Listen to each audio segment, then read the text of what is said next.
பலர் லட்சங்களையும் கோடிகளையும் செலவு செய்தால்தான், இன்னும் பலர் வாழ்நாள் முழுவதையும் வணக்க வழிபாட்டில் கழித்தால் மட்டுமே இறைவனை அடைய முடியும் என்ற வெகு தூரத்தை வைத்திருக்கிறார்கள்.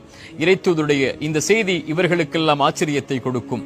இறைத்தூதர் சொன்னார்கள், நாளை மறுமையில் ஒரு அடியானை அழைத்து இறைவன் கேட்பான், நான் பசித்திருந்தேன், உணவளிக்கவில்லை நீ. நான் தாகித்திருந்தேன், தாகத்திற்கு தண்ணீரை கொடுக்கவில்லை நீ. நான் நோயிற்றிருந்தேன், ஏன் என்னை நலம் விசாரிக்க வரவில்லை?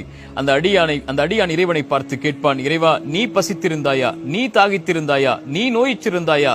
நீதான் இந்த உலகத்தை படைத்த இறைவனாயிற்றே.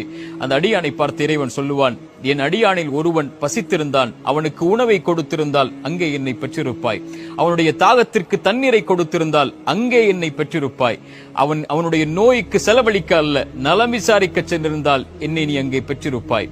இறைத்தூதர் சொன்னார்கள், இந்த உலகத்திலேயே இறைவனுக்கு விருப்பமான செயல்களில் ஒன்று ஒரு அடியான் சோகத்தில் கஷ்டத்தில் இருக்கும் போது அவனுடைய முகத்தை சிரிப்பால் மாற்றுவது மட்டுமே என்று.